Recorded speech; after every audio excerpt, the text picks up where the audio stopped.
strange people that, ah, so I'm one of those strange people who I'm not happy just doing evaluations as per se, but I really enjoy also asking critical questions about the field, about us as people. And that's really what drives a lot of what I get myself into trouble with. And I start with this perspective, this idea that helping one person may not change the world entire, but it can change the world for just one person.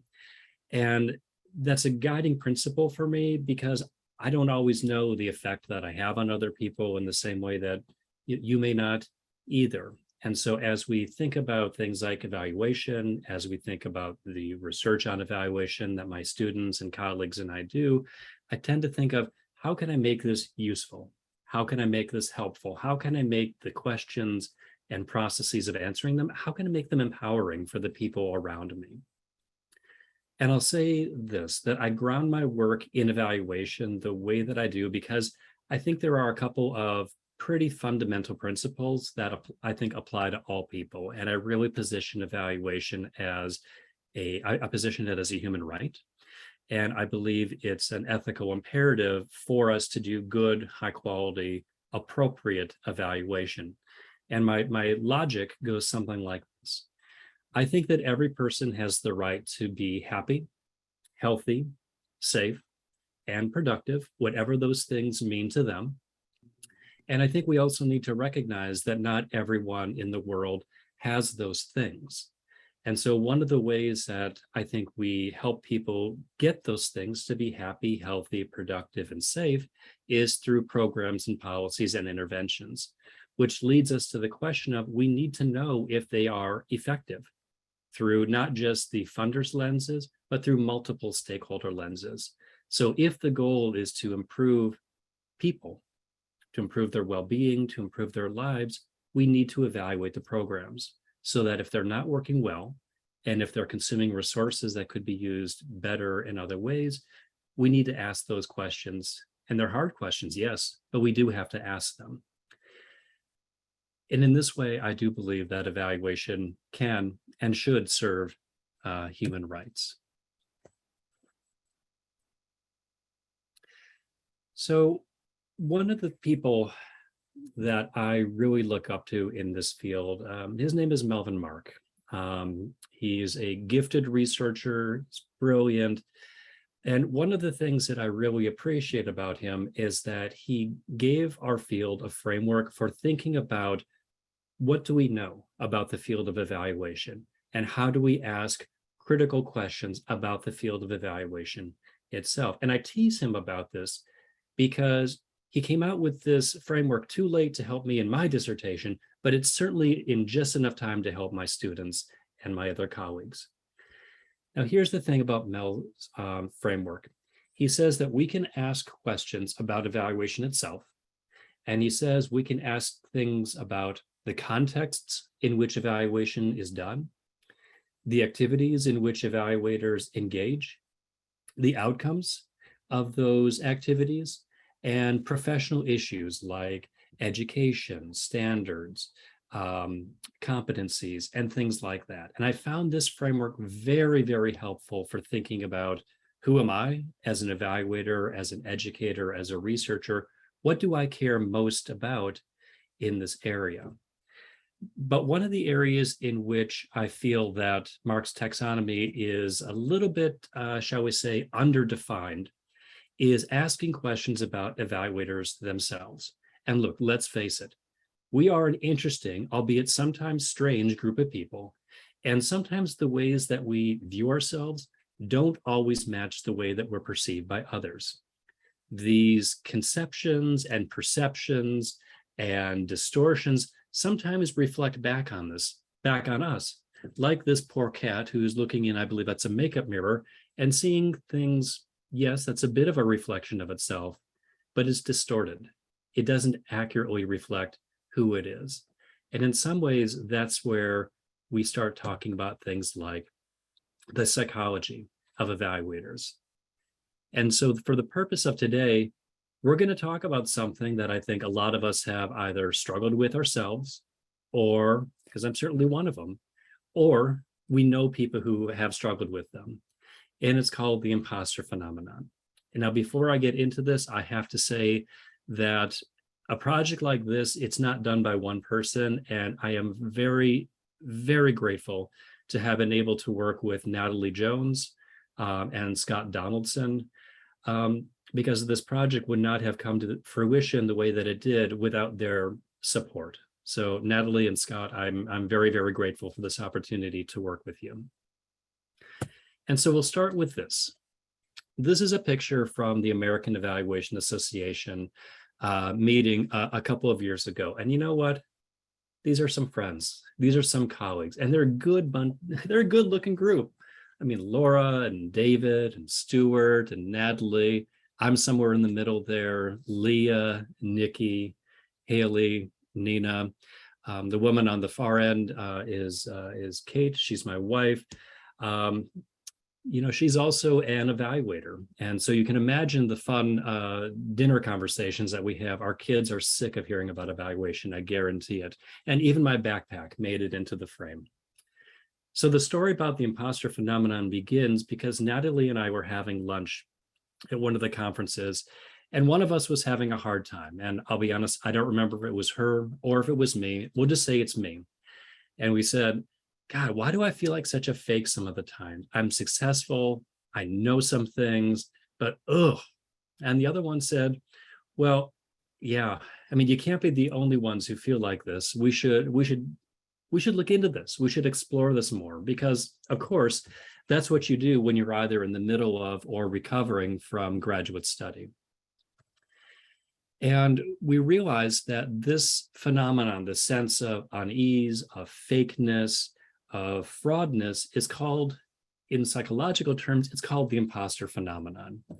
And it's a pervasive, so an ongoing sense of inadequacy, incompetence, and fear of being exposed as a fraud.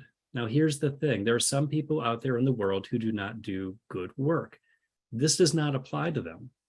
This applies to the people who do good work, who are qualified, who are engaging, who are doing the things that they're supposed to be doing in evaluation in this case, but they feel like a fake in spite of all the evidence of their success, the recognitions, the awards, the notes from the clients saying, thank you, I appreciate you. It's an ongoing thing. And what Clance, she's the researcher in counseling who developed the framework around this. She said, look, imposterism, this idea of fakeness, has three big components to it. There's this idea of fakeness, which is when you doubt your own abilities.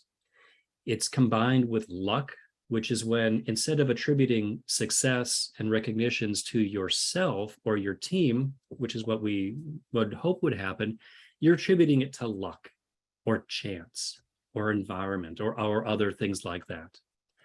And the third piece is this idea of discounting. So it's this idea of, I can't really admit to doing a good job because I feel like I always could have done more. I could have done better. I could have been more engaging. I could have, should have, would have been more cost effective. Does it sound like anyone you know? It may sound like ourselves. It certainly sounds like me sometimes. Now, these things, the psychology, the luck, the discount, the fake, these are related to but distinct from other psychological phenomenon that you've probably heard about. Things like depression, things like self-handicapping or anxiety or dysphoric mood disorders. These are all related to imposterism, but they're distinct from them because, again, it's that discounting, that luck, that sense of fakeness which pervades imposterism. Now, look, when you think about this idea, imposterism, it comes from one of these two subtypes. There's this comparison that you do either within yourself, like there's some ideal evaluator, some ideal researcher. I should be more like this idealized version of whoever that is. And that's okay to have things that you aspire to. The problem is when you aspire and you then compare yourself now to what you want to be 5, 10, 15 years down the road, it's easy to really get down on yourself. So you can compare yourself now to some idealized version of yourself. That's hard, and that's really hard to handle. Then there's the interpersonal kinds of comparisons. This is between you and another person, or you and another environment, or you and another situation. You tend to see these primarily in competitive environments. You see it less in collegial environments. But it happens.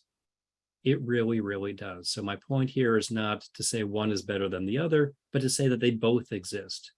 And you can be affected by either one. And one of the keys about imposterism is that it can be episodic. So you are in a situation and you are triggered by it.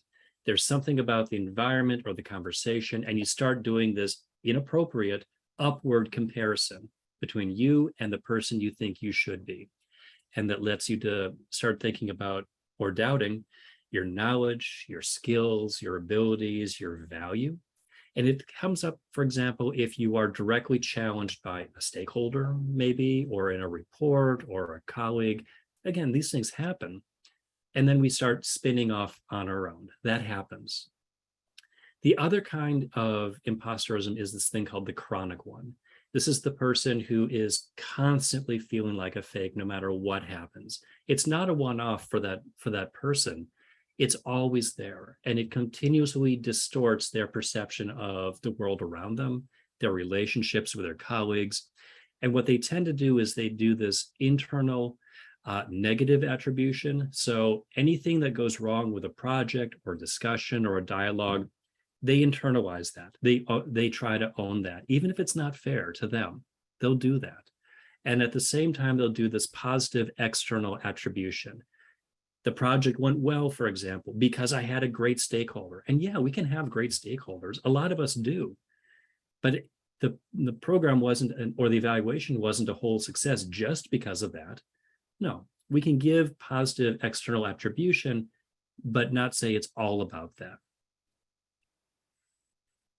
What it looks like for people who really struggle chronically, pathologically of the imposter phenomenon is it leads them to taking on different personas, almost like a mask. These look like people who are perfectionists because they can do no wrong, or they think they can do no wrong. And any project or relationship where they run into trouble, it ran into problems because they were trying to be too perfect about it and they couldn't let it go. Does that sound like anyone we know? Yeah, we've all got people like that. We've probably been that person.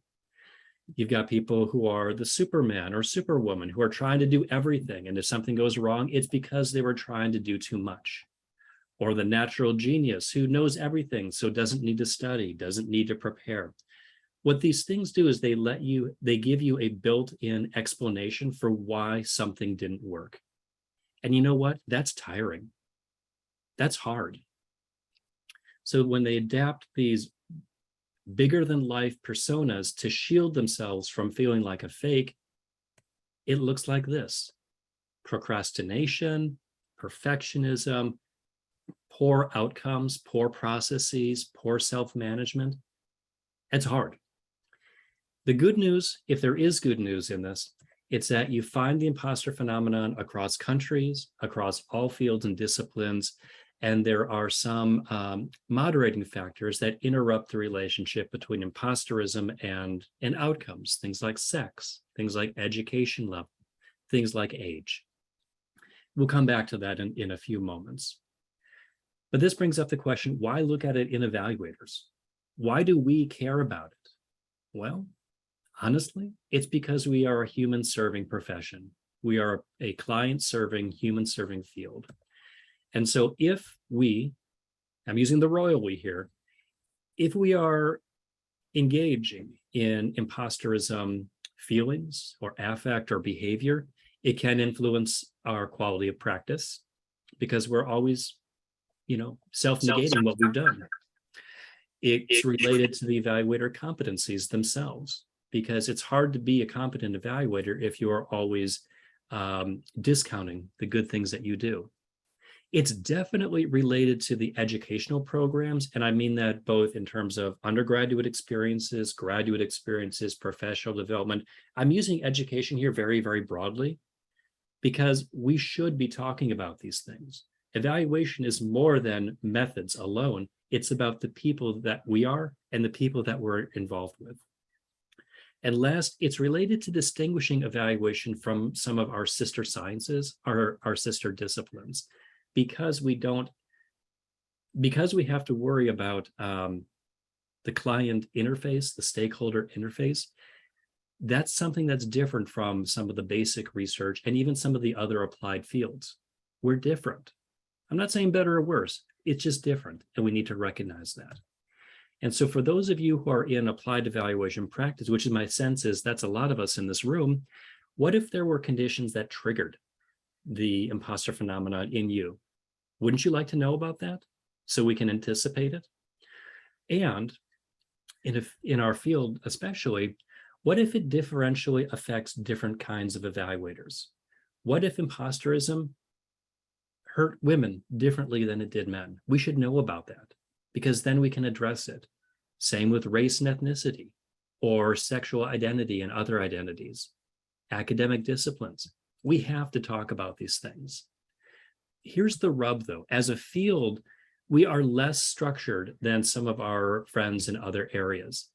Most of us, myself included, we fell into evaluation.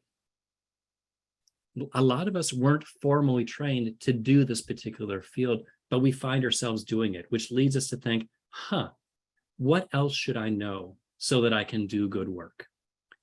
It also leads us to the sense of, I should know this. What else am I missing if I'm missing some of these big ideas in evaluation? It also hurts that there are different conceptualizations of evaluation, and there's still a debate within evaluation and the other areas. Are we just methods? I know what I think, but I'm not sure that we have fully resolved those kinds of questions. So the confluence of all these things together can lead evaluators, individuals, and groups to feel the sense of non-belonging. And students, myself, my students, myself, we've all wondered, who are we to call ourselves evaluators? What do we know about making judgments, about helping people realize, yeah, their program or policy is doing well, or here's where it's struggling. Surely there's someone who's better qualified than us. This is the essence of the imposter phenomenon in evaluators. And we suggest calling this the evaluator imposter phenomenon, mainly because I really like the acronym EIP, EIP, like eek. Yes, that's okay.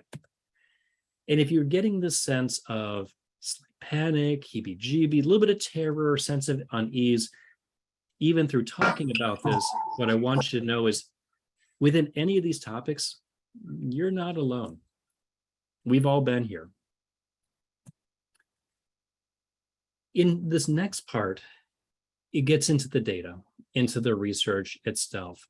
And I have to tell you, this is the first time I've ever done a large-scale research study where I've had people email me afterwards to say, thank you for actually addressing this. I have saved those emails because I will never get them again. I guarantee it.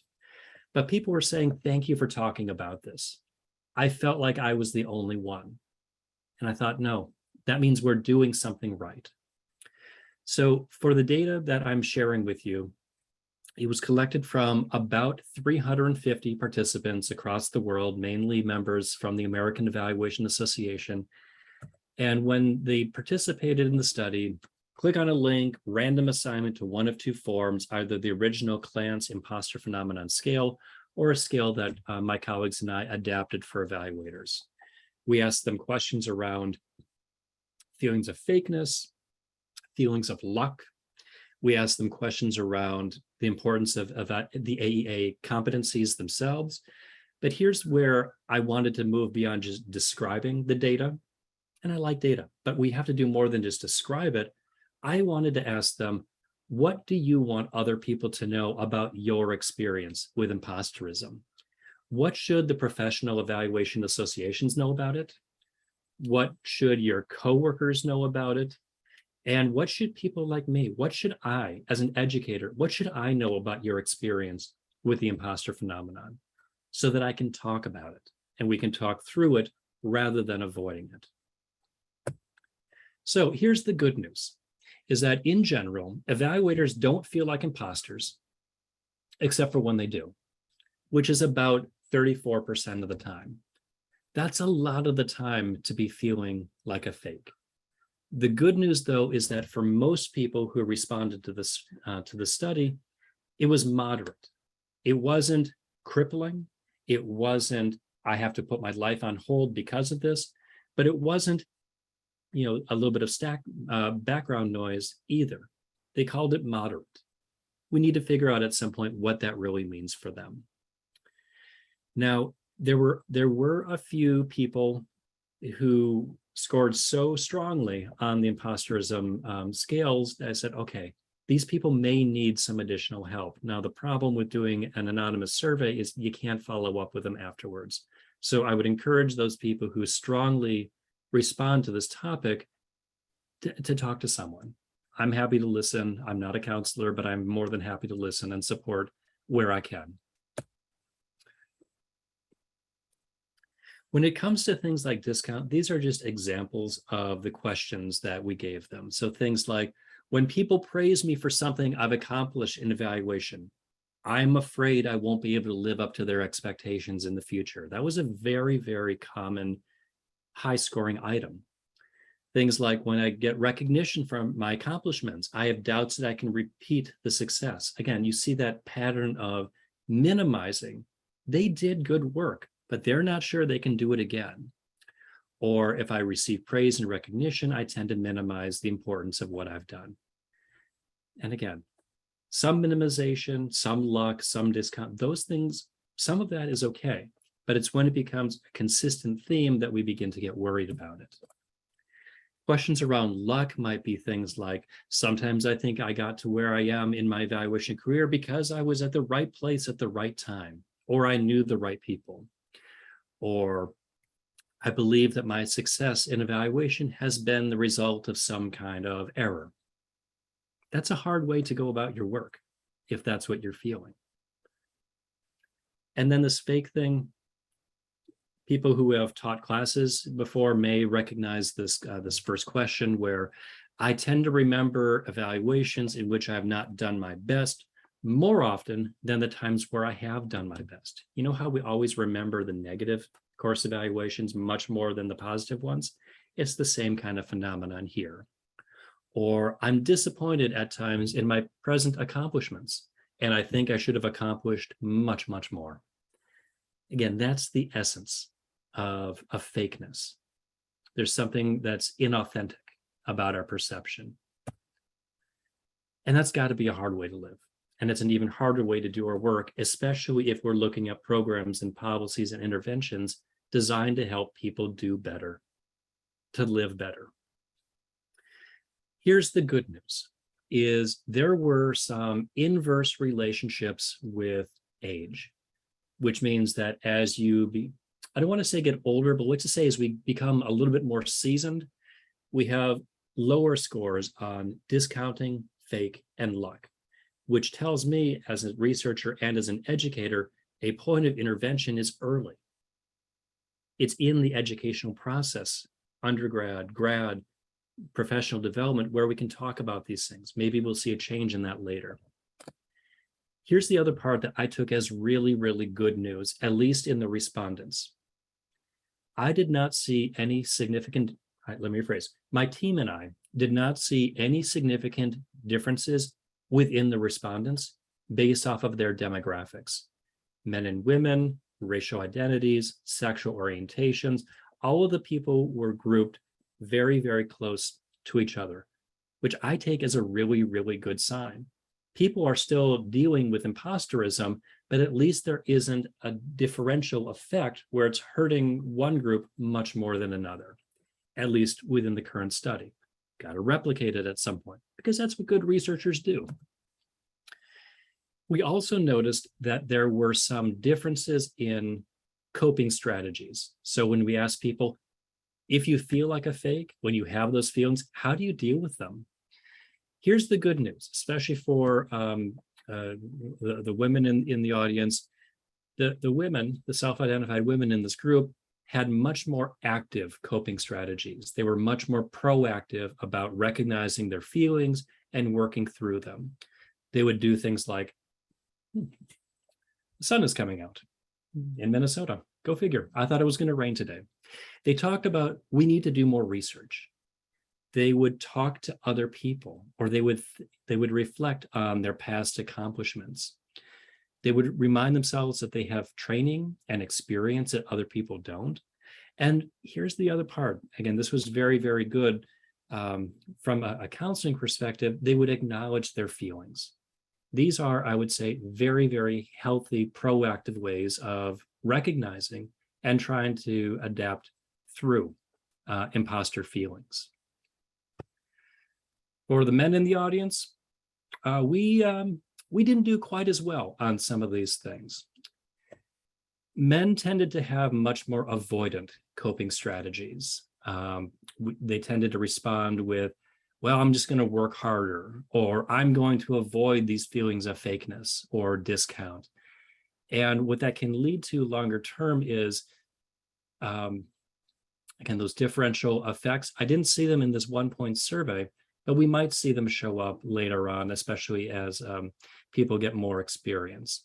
Or if they're feeling like a fake, they may drop out of evaluation and find another discipline where they feel more comfortable.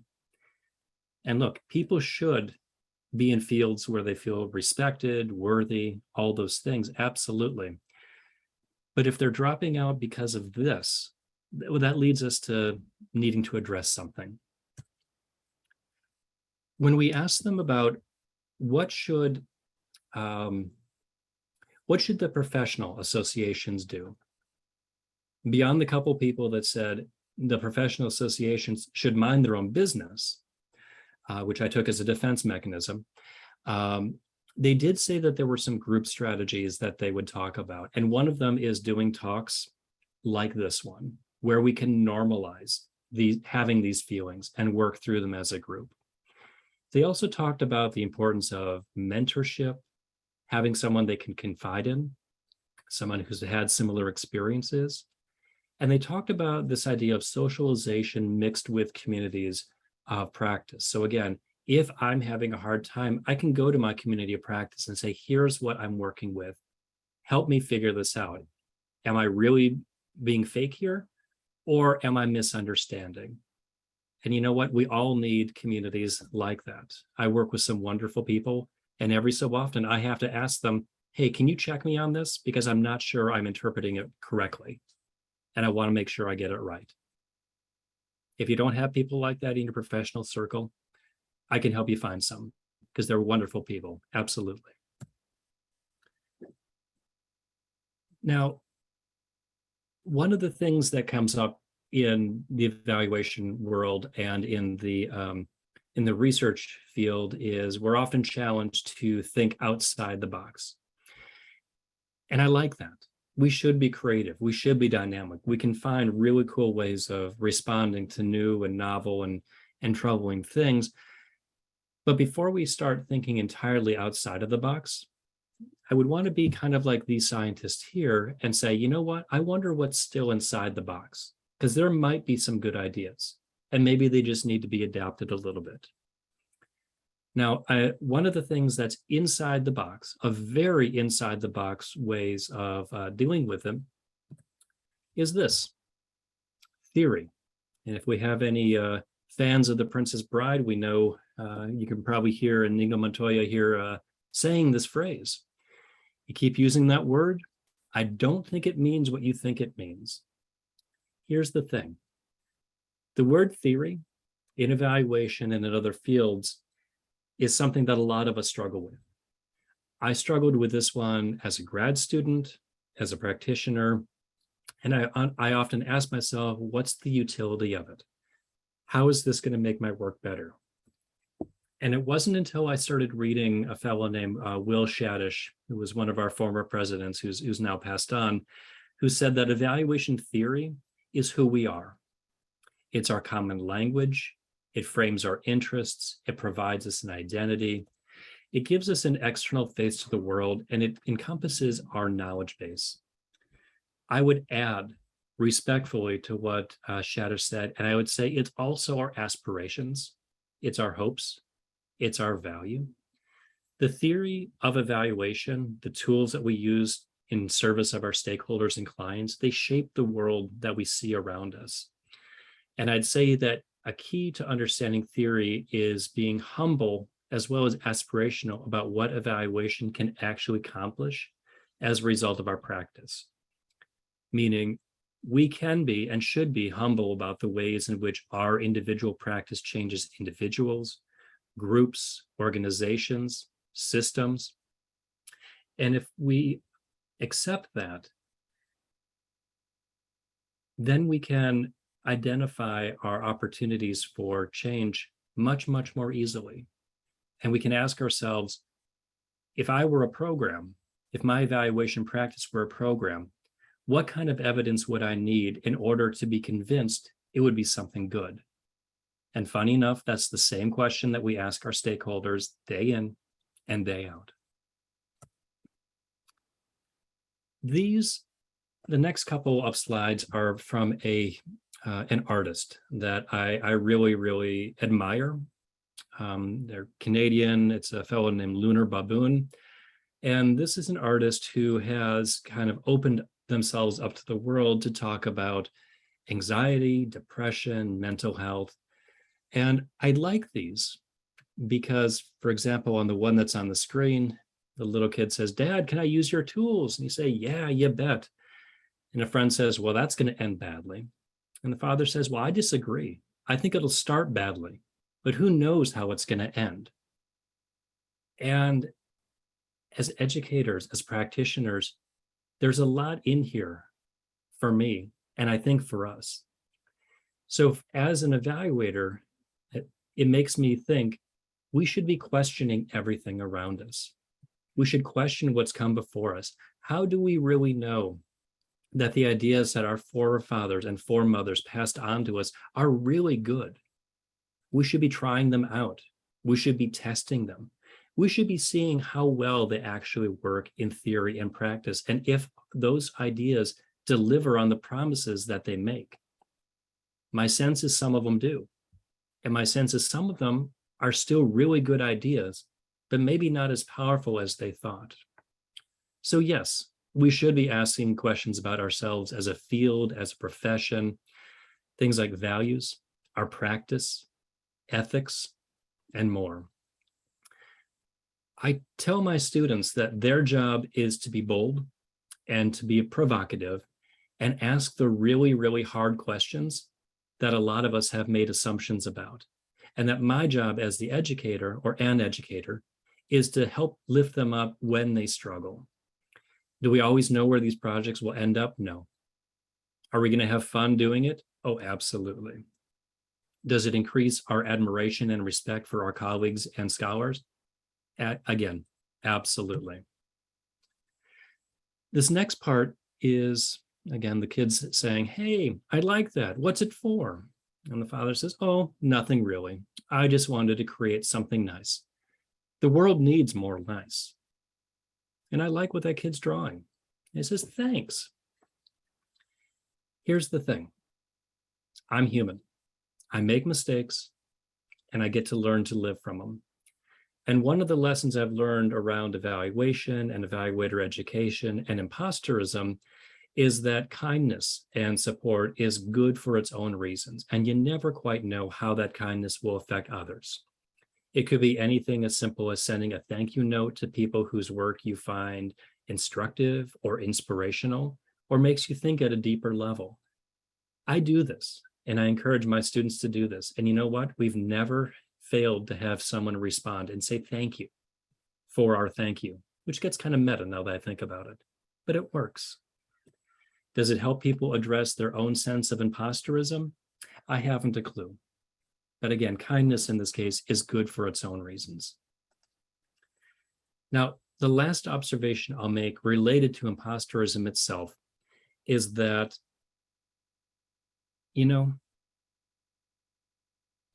I want to fix things. I think of myself as a fixer. And when I see someone struggling with imposterism or other aspects, I want to try to heal them. I want to try to fix them. And you know what? I can't. When someone tells me that they're feeling poorly or fake or discounting things they do, the first thing I can do is I can listen to them and I can just be with them. And then when they ask for ideas, then I can give them. The problem I run into is, as a fixer or a wannabe fixer, is I want to jump to solutions. And it's hard for me to slow down and spend just the time with that person. But the more that I do that, and the more that I normalize the sense of it's okay to feel this way, the better, I think, practice and the more humanistic my students and colleagues can become. And with that, I'll return to our friend here, this poor cat stuck in the sink, looking at itself, not quite sure what it's seeing. And I'd like to remind the cat and us that imposter feelings are normal. They're okay, especially in knowledge-based work where we hold ourselves to such high expectations and are surrounded by such smart people. I'll now conclude with this admonition. This work, evaluation, is about us as human beings and how we show up for the world that, frankly, we're privileged to do. Evaluators come at their work from a place of immense privilege. And if we forget that, it's time to let someone else do the work. We can be better and more present. And if we're honest with ourselves and our own feelings, if we're honest with ourselves about the things we do well and the things that we struggle with, we can then ask for help when we need it. And we can offer support when it's asked. Because at the end, this field is about us. It's about the people that we're here to serve, because at the end of the day, good evaluation is a fundamental human right. Thank you.